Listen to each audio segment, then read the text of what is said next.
Kasikin, good morning. Isa pong magandang araw sa ating lahat. Welcome naman po sa panibago naming content. Medyo maaga tayo ngayon, Kasikin. Happy holiday po. Ito pa rin yung Ultimate Kasikin, Ken Montesilio po.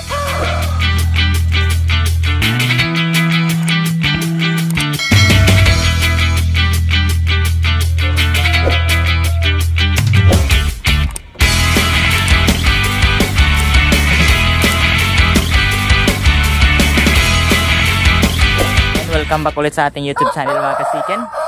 You are still watching Chicken Namnams TV. Ayan, medyo maganda na yung sikat ng araw. And then, but last week mga Kasikin is, again, sobrang inulan po tayo dito sa ating area.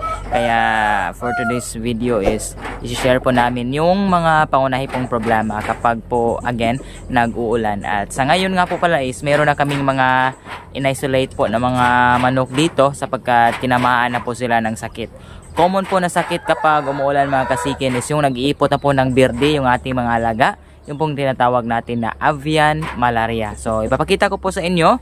Ayan yung mga ipot po ng ating mga alaga. At siyempre yung ating mga alaga na mga nanghihina mga Kasikin. So ayan, nandito po siya. Una, ayan, nanghihina po. Walang ganang kumain. Parang stress. Ayan po ang ating alaga.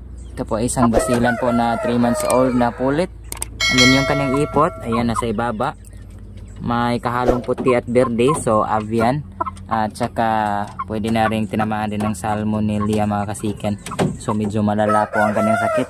Kaya, hindi muna natin siya pinakain para atin pong mabigyan kaagad ng gamot. Dito rin sa kabila mga Kasikin. Ayan.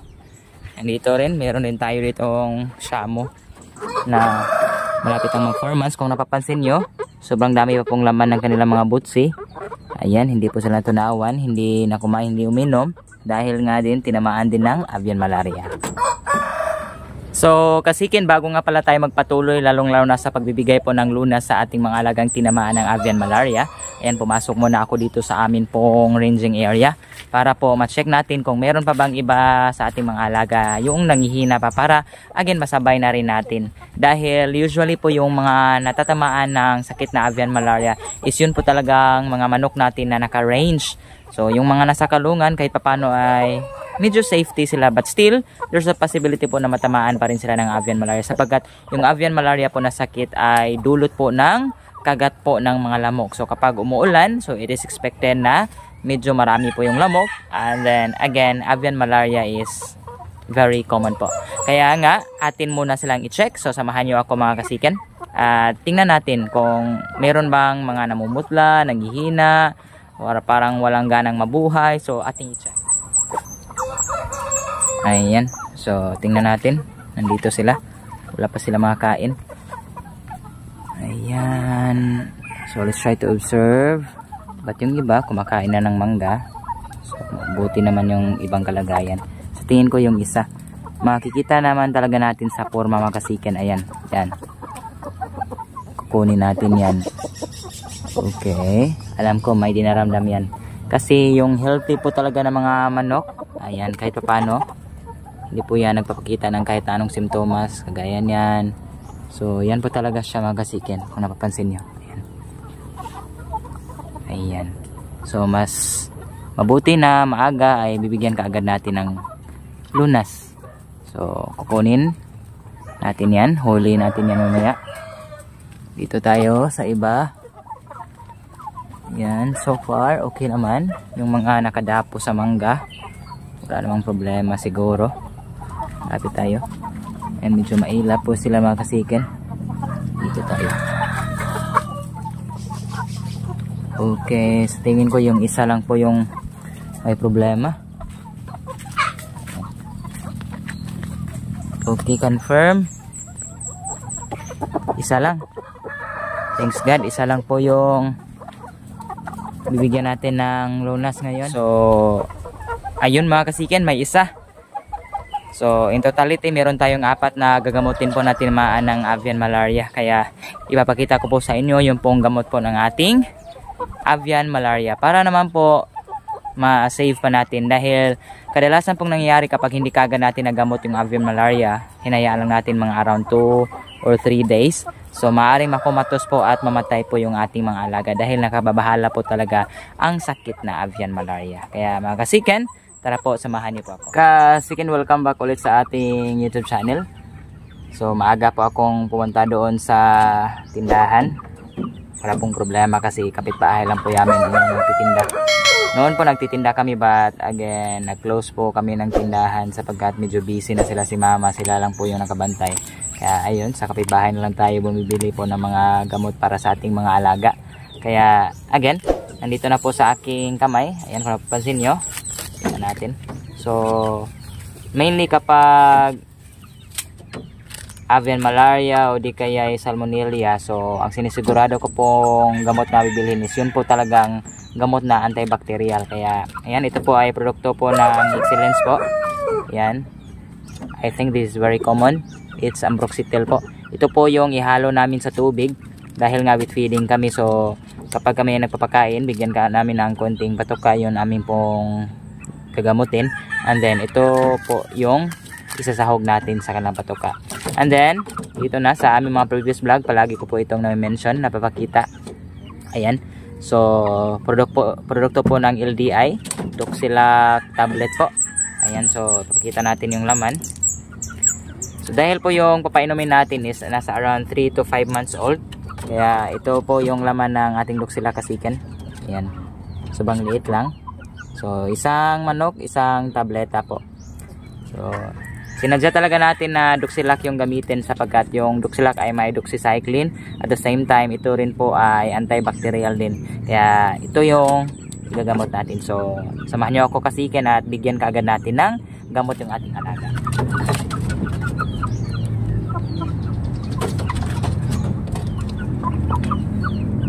So ito po siya kasiken. Ayan, namumutla na talaga. And then parang nangihina na. So natin isa lang tabletas po, ganito lang po.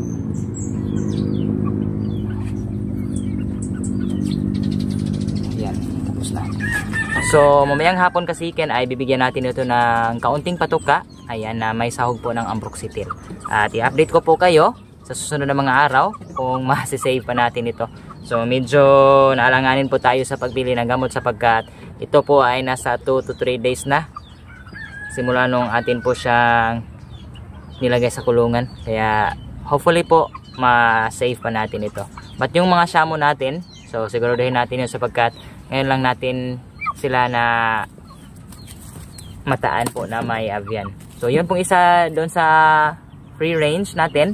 So may tendency po na ma-save pa natin siya. But dito, ito po ay 50-50 po ito.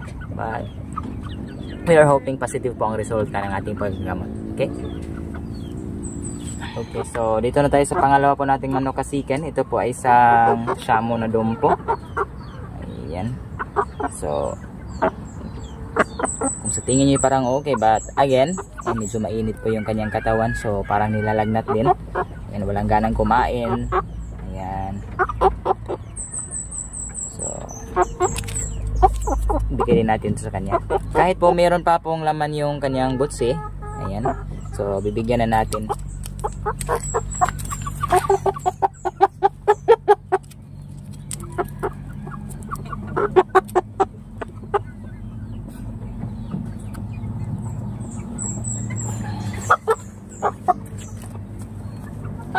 Ayan, tapos na mga kasiken. So i-update ko po kayo sa lagay po ng ating shamo. So meron pang isa, kukunin natin. Ayan, nabigyan na po natin sila ng Doxilac kasiken. So ito na po yung ating mga alagang shamo. Ayan. So i-update ko po kayo sa kalagayan nila. Hopefully po ay effective po yung gamot natin. And then puntahan po natin yung mga kasamahan nila. Atin pong i-check kung okay lang din ba, para rin mabigyan kagad natin ng lunas. So ito nga po pala, sila ay mag-performance po by June 13. Bukas na bukas po. Kasi holiday ngayon. Ayan.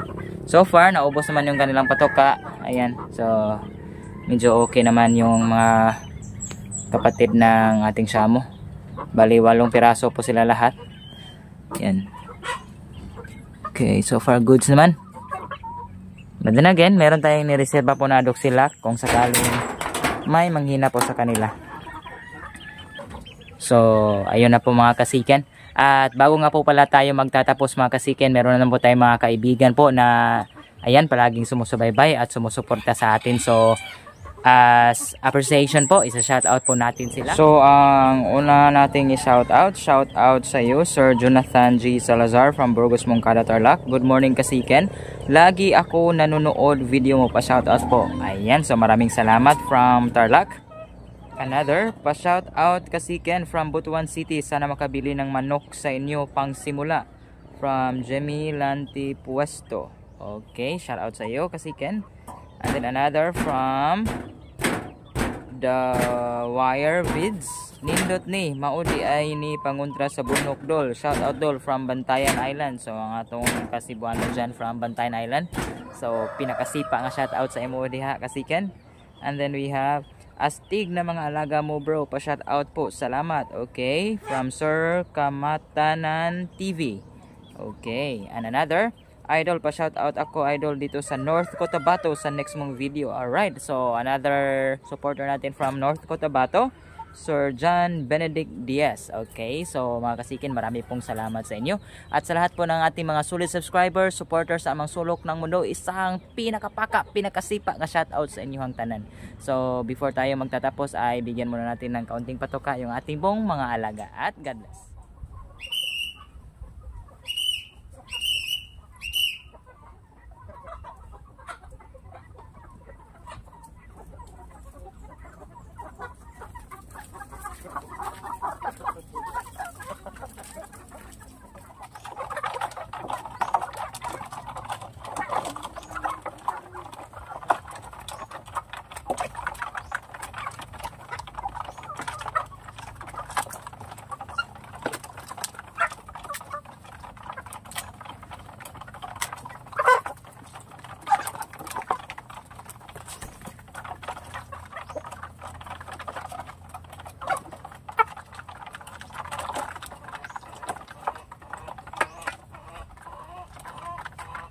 Ano ba sa? Ano ba kanaog?